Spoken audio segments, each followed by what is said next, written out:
RT act 2009 અન્વયે શૈક્ષણિક વર્ષ 2024-25 માટે નબળા અને વંચિત જૂથના બાળકોને વિનામૂલ્યે શાળામાં ધોરણ 1માં પ્રવેશ આપવાની પ્રક્રિયા પ્રાથમિક શિક્ષણ વિભાગ દ્વારા કરવામાં આવી છે, જે અંતર્ગત કચ્છ જિલ્લામાં અત્યાર સુધીમાં 3 તબક્કામાં કુલ 5749 જેટલી અરજી આવી હતી, જે પૈકી 1264 જેટલા વિદ્યાર્થીઓને એડમિશન મળવા પાત્ર નોંધાયા હતા અને કુલ 1121 વિદ્યાર્થીઓએ એડમિશન મેળવ્યું છે.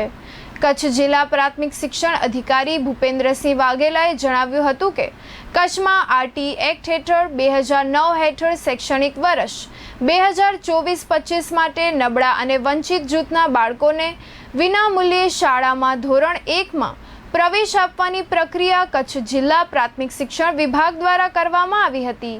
પ્રવેશ પ્રક્રિયા માટે 5 મેના રોજ નોટિફિકેશન બહાર પાડવામાં આવ્યું હતું. ઓનલાઈન ફોર્મ ભરવા માટેની તારીખો 5મી માર્ચથી 23મી માર્ચ સુધી હતી. ઓનલાઈન ફોર્મ ભર્યા બાદ 14મી માર્ચથી 28 માર્ચ સુધીના સમયગાળામાં ચકાસણી કરવામાં આવી હતી. આ ઉપરાંત એમાં થયેલ અરજીઓમાં જે ખૂટતા ડોક્યુમેન્ટ છે તે પૂર્ણ કરવા માટે દરેક અરજદારોને પૂરતો સમય આપવામાં આવ્યો હતો કે 1 એપ્રિલથી 3 એપ્રિલ સુધીનો હતો. ઓનલાઈન પ્રવેશ મેળવવા માટે જે અરજીઓ મંજૂર થઈ હતી તે પૈકી પ્રથમ તબક્કામાં 1123 વિદ્યાર્થીઓને પ્રવેશ મેળવવા માટે જાણ કરવામાં આવી હતી, જે પૈકી 1032 વિદ્યાર્થીઓએ એડમિશન મેળવ્યું હતું.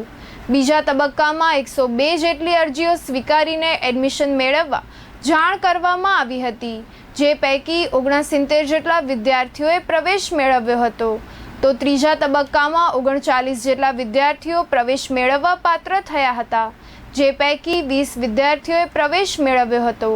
આમ કચ્છ જિલ્લામાં કુલ 1264 વિદ્યાર્થીઓ RT right to education act હેઠળ પ્રવેશ મેળવવા પાત્ર થયા હતા, જે પૈકી 1121 વિદ્યાર્થીઓએ શાળામાં પ્રવેશ મેળવી લીધો છે. 2024-25 માટે જે આરટી એક્ટ 2009 હેઠળ પ્રવેશ પ્રક્રિયા માટે આ વખતે આપણે ત્યાં 5 માર્ચ 2024 ના રોજ વર્તમાન પત્રોમાં જાહેરાત બહાર પાડવામાં આવેલી અને ઓનલાઈન ફોર્મ ભરવા માટેની તારીખ 5મી માર્ચથી 13મી માર્ચ હતી. ત્યાર પછી ઓનલાઈન ફોર્મ ભરવા આપવાના થતા જે દિવસ હતા એ 13 જેટલા દિવસ હતા અને એમાં 14મી માર્ચથી આપણે 26મી માર્ચ સુધી એ આખો સમયગાળો હતો. ત્યાર પછી અમને મળેલા ફોર્મ એ જિલ્લા કક્ષાએ ઓનલાઈન ફોર્મની ચકાસણી માટે આપણને 15 દિવસ મળેલા હતા, એ 14મી માર્ચથી 28મી માર્ચ સુધી હતું. ત્યાર પછી અમાન્ય થયેલ જે ઓનલાઈન અરજીઓ છે એમાં ખૂટતા ડોક્યુમેન્ટ અપલોડ કરવા માટે દરેક અરજદારોને પુનઃ તક આપવા માટેનો સમયગાળો દિવસ 3નો હતો, જે આપણે 1 એપ્રિલથી 3 એપ્રિલ હતો. અને ત્યાર પછી માત્ર અમાન્ય થયેલ ઓનલાઈન અરજીઓ પૈકી પુનઃ ડોક્યુમેન્ટ અપલોડ થયેલ ઓનલાઈન ફોર્મની જિલ્લા કક્ષાએ ફરીથી ચકાસણીનો જે સમયગાળો હતો 1 એપ્રિલથી 4 એપ્રિલ સુધીનો હતો. અને છેલ્લે આપણે પ્રથમ રાઉન્ડ જાહેર કરવાની તારીખ 6 એપ્રિલ હતી. આ રીતે આપણે સમગ્ર કાર્યક્રમ એ રીતે આપવામાં આવેલો અને એ અંતર્ગત આપણી કુલ 5749 અરજીઓ આપણને મળેલી હતી. એમાંથી આપણી 1060 અરજીઓ એ કેન્સલ થયેલી અને 397 અરજીઓ એ કોઈ પણ કારણસર રિજેક્ટ થયેલી હતી. હવે જે એપ્રુવ થયેલી અરજીઓ હતી એમાંથી આપણે પ્રથમ તબક્કામાં 1123 વિદ્યાર્થીઓના પ્રવેશ માટે એમને આપણે જાણ કરેલી.